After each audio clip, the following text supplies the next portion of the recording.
에베소서 5장 18절에서 21절까지 말씀입니다.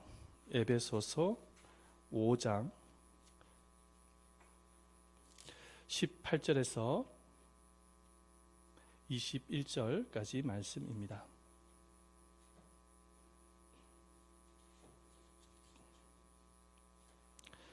우리 다 함께 한 목소리로 교독하도록 하겠습니다. 술 취하지 말라. 이는 방탕한 것이니 오직 성령으로 충만함을 받으라. 시와 찬송과 신령한 노래들로 서로 화답하며 너희의 마음으로 주께 노래하며 찬송하며 범사에 우리 주 예수 그리스도의 이름으로 항상 아버지 하나님께 감사하며 그리스도를 경외함으로 피차 복종하라. 아멘. 할렐루야. 네, 주님의 사랑과 은혜가 여러분들 모두에게 충만하게 임하시기를 축원드립니다. 아멘. 우리의 생명과 건강은 호흡에 달려 있습니다. 그래서 호흡을 제대로 하지 못하게 되어지면 건강을 잃을 수가 있고 심지어는 생명까지도 위태로울 수가 있는 것입니다. 그래서 현대인들이 건강을 위해서 개발한 호흡법이 있는데 그 호흡법이 뭐냐면은 바로 복식호흡법입니다. 사진 한번 보여주시고요. 복식호흡법인데 이 복식호흡법은 편안한 자세에서 숨을 들어 마시는데 가슴이 나오는 것이 아니라 배가 나오게끔 하는 호흡법입니다. 그래서 이 복식호흡법을 하게 되어지면은 산소가 우리 체내에 들어가게 되어져서 심장을 통해서 또 장기와 세포까지 전달이 되어져서 건강해질 수 있다라는 것입니다. 이렇게 호흡법이 중요하다 보니까 호흡을 전문적으로 하는 운동들이 등장을 하고 있습니다. 여러 운동 방법 중에서 대표적인 운동이 바로 요가입니다. 근데 요가도 보면은 요가에서 주장하는 호흡법은 세 가지가 있는데 뭐냐면 숨을 들어 마시는 들숨이 있고 숨을 내뱉는 날숨이 있고 잠시 정지를 하는 정지숨이 있다고 합니다. 이 호흡법을 비율적으로 적절하게 하게 되어지면은 건강해질 수 있다고 주장을 합니다. 그래서 들숨은 한 1초 정도, 날숨은 4초, 정지숨은 한 2초 정도만 되어지면 건강해질 수 있다고 주장을 하고 있습니다. 1초간 들어 마시고 4초간 내뱉고 그리고 2초간 정지를 하는 것이죠. 그런데 의학적으로 보게 되어질 때에 호흡법 가운데서 가장 중요한 호흡이 뭐냐면 들숨이라고 얘기를 하고 있습니다. 왜냐하면은 산소를 들어 마셨을 때에 산소가 우리 체내 안에 들어가게 되어졌을 때에 이 탄산가스가 입을 통해서 배출이 되어질 수 있다고 합니다. 그리고 산소를 들여 마셨을 때에 미토콘드리아라는 생명 에너지가 우리 몸속에서 만들어질 수가 있다고 합니다. 그래서 이 들숨이 굉장히 중요하고 우리 호흡법 가운데서 들숨이 시작이고 그리고 생명이 숨이다라고까지 얘기를 하는 가운데 있습니다. 그래서 인간의 그 호흡을 공부를 하면서 궁금증이 생겼습니다. 그 궁금증이 뭐냐면은 들숨과 날숨 가운데서 가장 첫 번째로 시작되어지는 것이 바로 들숨부터 시작을 한다는 것입니다. 산소를 마셔야 이산화탄소를 배출을 할 수 있기 때문인 것이죠. 그런데 어떻게 우리가 호흡을 하는데 들숨부터 시작을 할 수 있을까 궁금했었는데 성경을 통해서 그 해답을 찾았습니다. 하나님께서 인간을 창조하셨습니다. 인간을 창조하시는데 그 코에다가 무엇을 불어넣습니까? 생기를 불어넣는 것을 보게 되어집니다. 우리 말씀을 한번 볼까요? 창세기 2장 7절 말씀인데 함께 읽어보도록 하겠습니다. 시작. 여호와 하나님의 땅의 흙으로 사람을 지으시고 생기를 그 코에 불어넣으시니 사람이 생명이 되지라. 생기라는 것은 히브리 용어로 뭐라고 하냐면은 루아흐라는 단어를 씁니다. 바로 바람, 공기, 생명의 호흡, 영혼이라는 의미를 가지고 있습니다. 생명이라는 것은 뭐냐면 네페쉬 하야라는 단어를 써서 살아있는 존재라는 의미를 가지고 있습니다. 생기가 들어가게 되어졌을 때 우리가 살아있는 존재가 되어졌다라는 것입니다. 그래서 인간이 하나님께서 불어 넣어주시는 생기를 들어 마셨기 때문에 생명을 가지게 되어진 것이죠. 그래서 인간의 호흡 가운데서 가장 첫 시작이 뭐냐면 들숨부터 시작을 하는 것입니다. 그런데 오늘 저는 여러분들에게 설명하는 것은 인간의 호흡에 대해서 설명하고 싶은 것이 아닙니다. 인간의 호흡이 중요하듯이 영혼의 호흡의 중요성에 대해서 여러분들에게 설명하려고 하는 것입니다. 인간이 호흡을 통해서 육체의 생명을 가질 수가 있듯이 하나님께서 우리 영혼에게 생기를 불어 넣어 주시고자 하시는 예비되어진 생기가 있다는 것입니다. 그 하나님께서 예비한 생기가 무엇이냐니까 바로 성령님입니다. 한번 따라해 보시겠습니다. 성령님이신 것입니다. 그래서 우리가 공기를 마셔야 생명을 가질 수 있듯이 우리 영혼도 성령을 들어 마셔야 우리 영혼이 살아날 수 있는 것입니다. 그래서 예수님께서 사역을 하실 때에 제자들에게 숨을 내쉬면서 성령을 받으라고 말씀하셨습니다. 우리 말씀을 한번 볼까요? 요한복음 20장 22절입니다. 읽어보도록 하겠습니다. 시작. 이 말씀을 하시고 그들을 향하사 숨을 내쉬며 이르시되 성령을 받으라. 이렇게 말씀하셨습니다. 성령을 받으라. 성령을 받아야 우리 영혼이 살아날 수 있기 때문에 예수님이 하셨던 것입니다. 그래서 예수님께서 제자들과 수많은 약속을 하셨는데 가장 많이 약속한 말씀이 뭐냐면 바로 성령님에 대한 말씀이었습니다. 우리 요한복음 16장 7절 말씀에도 보면은 다 같이 읽어봅니다. 내가 너희에게 실상을 말하노니 내가 떠나가는 것이 너희에게 유익이라. 내가 떠나가지 아니하면 보혜사가 너희에게로 오시지 아니할 것이요 가면 내가 그를 너희에게 보내리니라고 말씀을 하는 것입니다. 이건 성령님을 약속하는 거예요. 예수님께서 하늘에 승천하는 것이 오히려 유익이라는 것입니다. 왜냐하면 내가 가야지만이 여러분들에게 성령을 보내줄 수 있다고 약속하고 계시는 것입니다. 그래서 예수님께서 제자들에게 예루살렘을 떠나지 말고 하나님이 약속한 것을 기다리라고 말씀을 하십니다. 우리 말씀을 볼까요? 사도행전 1장 4절 말씀이죠. 읽어봅니다. 시작. 사도와 함께 모이사 그들에게 분부하여 이르시되 예루살렘을 떠나지 말고 내게서 들은 바 아버지께서 약속하신 것을 기다리라. 약속하신 것을 기다리라. 이렇게 말씀하셨어요. 그 약속이 무엇입니까? 성령님을 말하는 것입니다. 그래서 예수님의 제자들을 포함한 120명 되는 성도들이 예루살렘을 떠나지 아니하고 마가다락방에서 기다렸던 것입니다. 기도하면서 기다렸는데 오순절날이 되어졌을 때 갑자기 바람 같은 소리가 들리고 불의 혀같이 갈라지는 것이 보이더니 모두가 다 성령의 기름 부음을 받는 것입니다. 성령의 충만한 은혜를 받기 시작을 합니다. 우리 사도행전 2장 2절과 3절 말씀 함께 읽어봅니다. 시작. 호련히 하늘로부터 급하고 강한 바람 같은 소리가 있어 그들이 앉아 놓은 집에 가득하며 마치 불의 혀처럼 갈라지는 것들이 그들에게 보여 각 사람 위에 하나씩 임하여 있더니 4절 말씀 읽어봅니다. 그들이 다 성령의 충만함을 받고 성령이 말하게 하심을 따라 다른 언어들로 말미암아 시작하니라. 아멘. 그래서 성도들이 성령을 받았어요. 하나님의 약속하신 은혜를 받은 거예요. 그리고 영혼이 살아나게 되어진 것입니다. 영혼의 새 힘을 얻게 되어지는 거예요.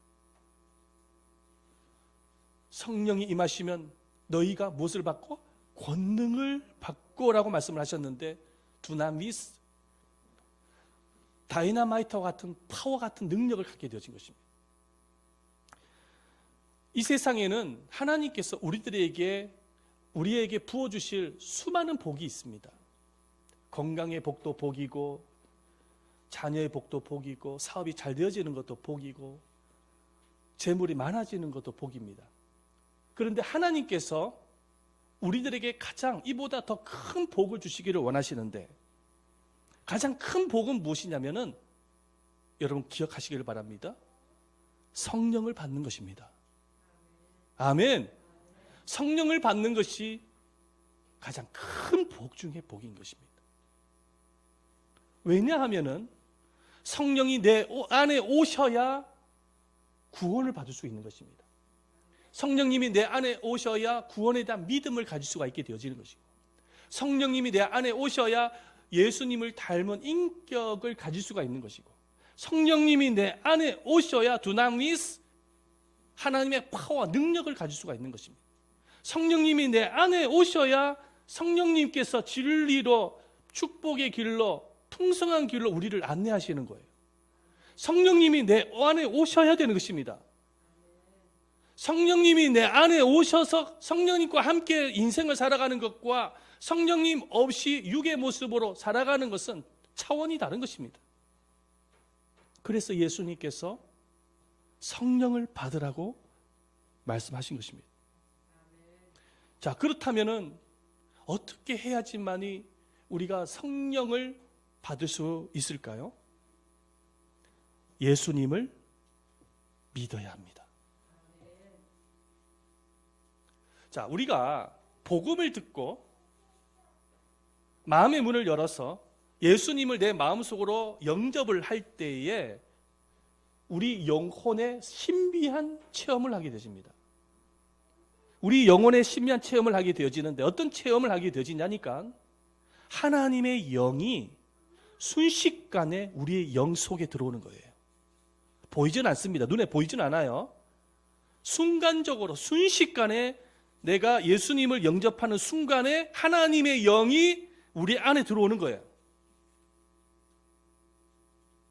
우리 안에 들어오셔서 우리 안에 믿음을 주시고 하나님을 아바 아버지로 부르게 하십니다. 우리 말씀을 볼까요?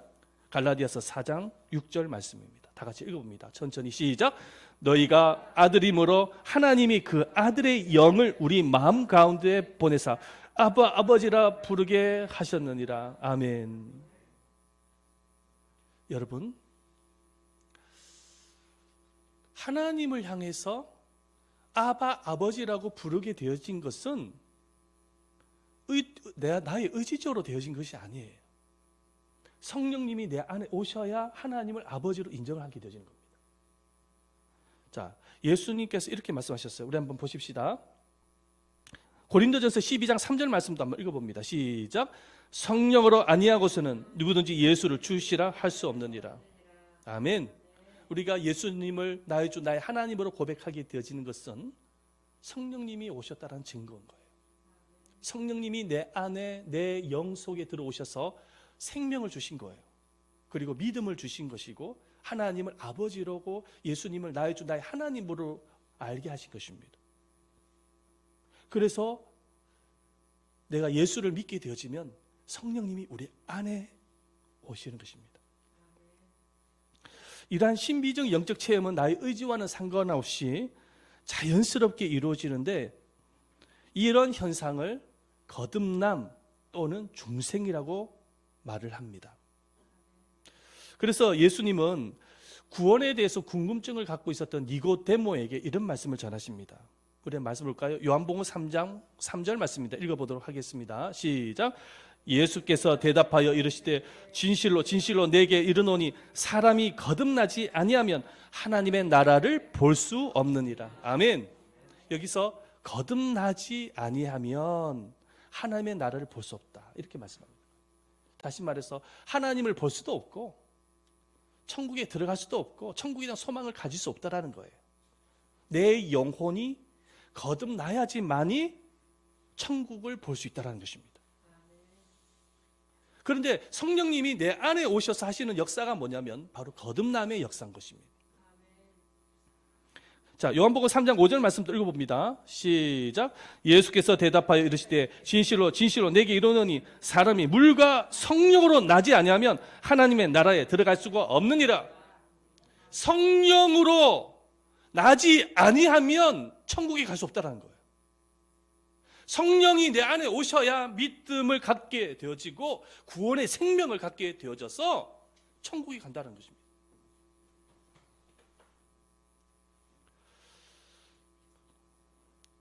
그러므로 누구든지 예수님을 나의 주 나의 하나님으로 고백을 할 수가 있다고 한다면 성령님이 여러분들 안에 이미 오셨다는 사실을 믿으시기를 바랍니다. 하나님의 영, 예수의 영이 여러분들의 영 속에 오셨다라는 거예요. 아멘. 영 속에 오셨다. 여기에 있는 목사도 여러분들한테 이런 말씀을 전할 수 있는 것은 내 안에 성령님이 오셨기 때문에 가능한 것입니다. 이 놀라운 진리의 말씀을 인간의 어떤 지식적인 방법으로는 전달할 수가 없어요. 이 영적 체험과 영적인 사실에 대해서는 내 안에 성령님이 오셔야 가능한 일인 것입니다. 성령님이 여러분들 안에 오셨다는 사실을 믿으시기를 바랍니다. 하지만 성령님이 내 안에 오신 것으로 만족해서는 안 됩니다. 그 이유는 뭐냐면 성경에는 성령 충만에 대해서 강조하고 있습니다. 성령 충만에 대해서 말씀하고 있기 때문인 것입니다. 자, 우리 에베소서 5장 18절 말씀입니다. 한번 읽어보도록 하겠습니다. 시작. 술 취하지 말라. 이는 방탕한 것이니 오직 성령으로 충만함을 받으라. 성령으로 충만함을 받으라. 아멘. 이렇게 말씀하고 있어요. 자, 우리가 들어 마셔야 될 산소는, 공기는 일회성으로 끝나지 않습니다. 우리가 들숨과 날숨을 통해서 지속적으로 공기를 마시지요. 자, 들숨과 날숨을 통하여서 지속적으로 공기를 마시면은 이 산소가 허파와 심장을 지나서 혈관 구석구석을 지나서 온몸에 충만해질 때까지 공급이 되어지는 것입니다.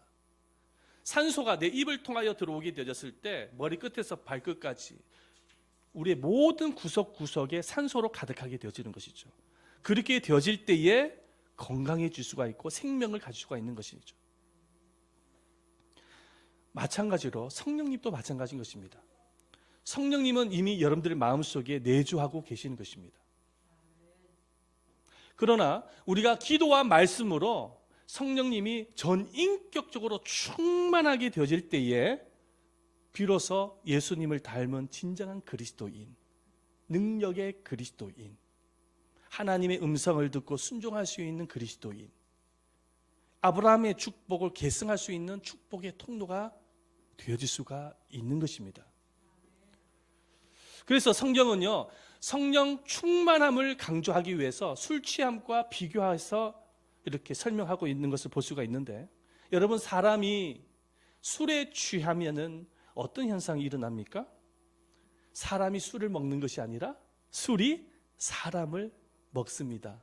왜냐하면 술의 지배를 받기 때문에 만들어진 말인 것이죠. 그렇죠? 이 술 성분이 뭐냐니까 알코올 성분이잖아요. 이 알코올이 우리 몸속에 들어오게 되면 이 중추신경을 자극을 해서 자율신경을 제 기능을 하지 못하게 만드는 것입니다. 그래서 이해력도 떨어지고 판단 능력도 떨어지고 지혜력도 떨어지고 균형 감각도 떨어지게 되어지는 것이죠. 술을 좋아하는 교수님이 계셨습니다. 한 번은 술을 너무나도 많이 마셔서 만취가 된 상태에서 집으로 귀가를 하게 되어지는데, 그런데 이제 집으로 이제 가기 위해서 엘리베이터를 타려고 하는데 아주머니를 만난 거예요. 마을 주민을 만나게 되어진 것입니다. 너무나도 부끄러워서. 그래도 체면이 교수 아니에요, 교수. 교수인데 술을 너무 많이 마셔가지고 너무 부끄러워서 아주머니를 피해서 계단으로 이제 집으로 가는 거예요. 계단으로 가다가 그만 거기서 넘어져가지고 다치고 말았습니다. 얼굴이 여기 크게 상처를 입었어요. 그래도 부인한테 들키고 싶지 않아가지고 상처를 가려가지고 몰래 해가지고 집 안에 이제 들어가게 되어지는 거예요. 그리고 약통에서 반창고하고 빨간 약을 챙겨가지고 화장실에 들어갑니다. 그리고 상처를 막 바르기 시작을 하는 것이죠. 그리고 부인 몰래 방 안에 들어가서 이불 푹 뒤집어씌워서 잠을 자기 시작하는 것이죠. 이렇게 되면은 부인이 자신이 이제 술을 취했다는 사실을 모를 것이라고 생각을 했습니다. 근데 그 다음 날이 됐어요. 부인이 굉장히 화가 났어. 남편이 깨자마자 성질부터 내는 거예요. 당신 어제 또 술 많이 먹었지? 술 취했지? 그렇게 말을 하니까는 남편이 하는 말이 무슨 소리야? 나 이렇게 멀쩡한데 어제 나 그 술 먹지 않았어. 그래서 핑계를 대기 시작을 하는 것입니다. 아니 멀쩡한 사람이 그러면 그 화장실에 반창고를 갖다가 그 반창고를 갖다가 그 화장실 거울에다가 다다다닥 붙여놨어? 그러면서 부인이 막 성질을 내더라는 것입니다. 여러분, 술의 지배를 받게 되어지면은 술이 사람을 지배하게 되어지는 거예요. 사람을 잡아먹게 되어지는 거예요. 그래서 똑똑한 사람도 바보가 되어지는 거예요. 건강한 사람도 건강을 잃게 되어지는 것입니다. 가장 불행한 것은 가정이 파괴될 수 있습니다. 근데 성령 충만도 마찬가지인 것이죠. 술 취함이 술의 지배를 받듯이 성령 충만도 성령의 지배를 받는 거예요. 그런데 성령의 지배를 받는데 성령님이 전 인격을 지배를 하는 것입니다. 자, 성령의 지배를 받게 되지면은 우리 이성이 건강해지고 감정이 절제하게 되어지고 그리고 믿음이 더욱더 견고해질 수 있는 것입니다. 그래서 성경에는 우리에게 말씀하시는 것이 성령 받는 것으로 성령님이 내주하는 것으로 만족하지 말고 성령의 충만함을 받으라고 강조하는 것입니다. 사랑하는 여러분, 성령 충만한 여러분들 되시기를 축원드립니다. 성령의 지배를 받을 수 있어야 되는 거예요. 그래서 성령의 지배를 받게 되어지면은 회복되어지는 것이 있는데 첫 번째로 저를 한번 따라 보십시다. 예배가 회복됩니다. 시작. 예배가 회복됩니다. 19절 말씀 다 같이 한번 읽어보도록 하겠습니다. 19절 시작. 시와 찬송과 신령한 노래들로 서로 화답하며 너희 마음으로 주께 노래하며 찬송하며. 시와 찬송과 신령한 노래들로 서로 화답한다는 것은 성령 충만한 가운데서 예배를 드리는 모습인 것이죠. 그래서 성령의 충만을 받게 되어지면은 예배를 사모하게 되어지고 예배의 기쁨을 회복하게 되어지고 그 예배를 통해서 살아계신 하나님을 만나게 되어지는 것입니다. 자, 두 번째, 성령 충만하게 되어지면 범사의 감사가 회복됩니다. 시작. 범사의 감사가 회복됩니다. 자, 20절 말씀 함께 읽어봅니다. 시작. 범사에 우리 주 예수 그리스도의 이름으로 항상 아버지 하나님께 감사하며. 아멘. 범사에 감사하는 사람이 되어져요. 아무리 불평이 많았던 사람도 성령 충만하게 되어지면 감사한 사람으로 바뀌어지는 거예요. 왜냐하면 성령님이 지배하기 때문에 그래요. 생각이 달라져요. 마음가짐이 달라져요. 어떠한 고난과 시련 속에서도 하나님 앞에 감사의 고백이 나옵니다. 왜냐하면 성령님이 시키기 때문에 감사한 사람이 되어지는 거예요. 주변에 얼마나 불평의 사람들이 많습니까? 이것 때문에 불평하고 저것 때문에 불평하고 많이 있죠. 근데 그런 사람들이 예수를 믿어서 성령의 충만함을 잊게 되어지면은 정말로 감사한 사람으로 바뀌어지는 것입니다. 세 번째는 인간관계가 회복됩니다. 시작. 인간관계가 회복됩니다. 자, 21절 말씀 함께 읽어봅니다. 시작. 그리스도를 경외함으로 피차 복종하라. 아멘. 성령에 충만하게 되시면 만남을 굉장히 소중히 여깁니다. 그래서 정말 가족과의 만남, 목사님과의 만남, 성도님들과의 만남, 친구들과의 만남 등 모든 만남을 소중히 여기는 사람이 되어지는 거예요. 그 이유가 뭐냐면은 이 만남이라는 것은 우연이 아니라 하나님의 섭리 안에 있다는 사실을 믿기 때문인 것입니다. 그래서 이 성경에 보면은요, 로마의 장교 이 고넬료가 성령 충만하게 되어지자 사도 베드로 앞에 무릎을 꿇습니다. 여러분, 부자 바나바도 성령 충만하게 되어지니까 자신의 재산을 팔아서 가난한 사람들에게 나눠줘요. 예수님의 제자들이 성령 충만하지 않을 때는 자리 다툼을 했던 사람들이었거든요. 그런데 예수님의 제자들도 성령 충만하게 되어지자 서로가 서로에게 복종하는 관계가 되어지더라는 것입니다. 여러분, 성령 충만하게 되어졌을 때에 남편은 사랑으로 아내를 복종하게 합니다. 그리고 아내는 남편에게 순종하는 마음으로 복종하게 되어져요. 부모는 자녀들에게 정말 하나님의 말씀과 양육으로 훈계를 하게 되어지고, 자녀들은 정말 그리스도 안에서 부모에게 효도를 하게 되어집니다.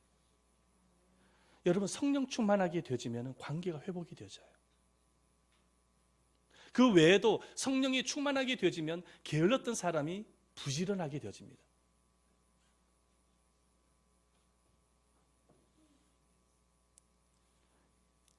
마음속에 두려움과 불안이 많았던 사람이 담대하게 되어지고, 하나님의 능력 가운데서 인생을 살게 되어지고, 그리고 더러운 것을, 악한 것을 쫓았던 사람이 거룩한 사람이 되어지고, 자신감이 없었던 사람이 독수리처럼 새 힘을 얻게 되어져서 자신감을 얻게 되어져요. 바로 성령이 충만하게 되어졌을 때 나타나는 일들인 것입니다.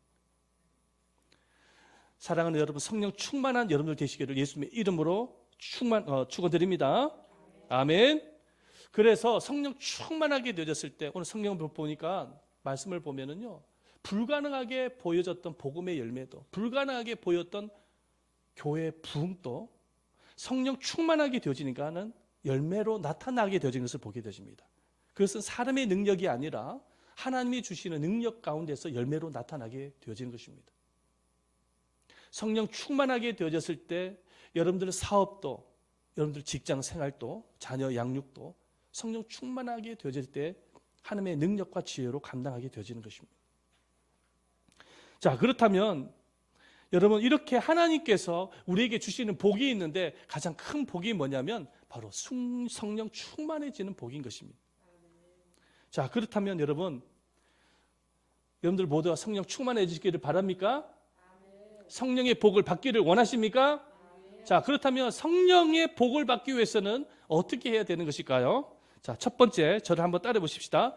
성령 충만을 사모해야 합니다. 사모해야 됩니다. 하나님은 매우 인격적인 분이십니다. 그래서 강압적으로 억지로 주시는 분이 아니에요. 사모하는 영혼에게 성령님을 부어주시는 거예요. 하나님, 저에게 성령의 충만함을 주십시오. 사모할 때 하나님께서 주시는 것입니다. 두 번째, 따라 보십시다. 성령 충만을 위해서 회개해야 합니다. 성령 충만을 위해서 회개해야 합니다. 자, 말씀 보십시다. 사도행전 2장 38절 말씀이죠. 읽어봅니다. 시작. 베드로가 이르되 너희가 회개하여 각각 예수 그리스도의 이름으로 세례를 받고 죄 사함을 받으라. 그리하면 성령의 선물로 받으리니. 아멘. 성령님은 거룩한 영이에요. 그래서 우리가 정말로 하나님 앞에 회개하는 마음을 가질 때에 성령님이 우리 안에 오시는 것입니다. 그리고 충만케 하시는 거예요. 내 마음에 이 죄가 해결되지 아니하면은 오시고 싶어도 오실 수가 없는 거예요. 거룩한 마음을 가져야 되는 것입니다.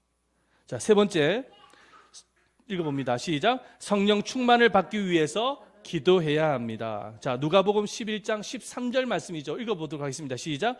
너희가 악할지라도 좋은 것을 자식에게 줄 줄 알거든 하물며 너희 천부께서 구하는 자에게 성령을 주시지 아니하겠느냐. 아멘. 기도해야 되는 거예요. 오순절 마가 다락방에서 120인 되는 성도들 기도를 했을 때 성령이 임하는 것을 보게 되죠. 우리가 기도를 할 때에 성령께서 우리를 전인격적으로 지배를 하시는 것입니다. 네 번째, 다 같이 읽어봅니다. 시작. 성령 충만을 위해서 순종해야 합니다. 순종해야 하는 것이죠. 사도행전 5장 32절 말씀이죠. 읽어봅니다. 시작.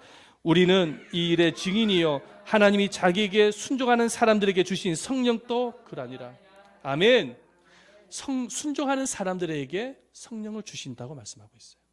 왜냐하면 성령님은 말씀의 영이시고 순종의 영이시거든요. 순종을 할 때 우리의 인격과 우리의 삶에 성령의 역사가 나타납니다.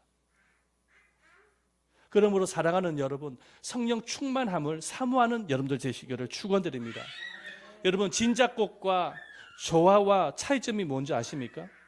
진짜 꽃에는 벌과 나비들이 몰려듭니다. 왜냐하면 진작고대는 생명이 있기 때문에 그렇죠. 조화에게는 절대로 나위와 벌이 오질 않습니다. 죽은 꽃이기 때문에 그렇죠. 여러분, 교회 안에도 보면은요, 성령 충만한 사람과 성령 충만하지 못한 사람이 있을 수 있습니다. 그런데 분명히 차이가 있습니다.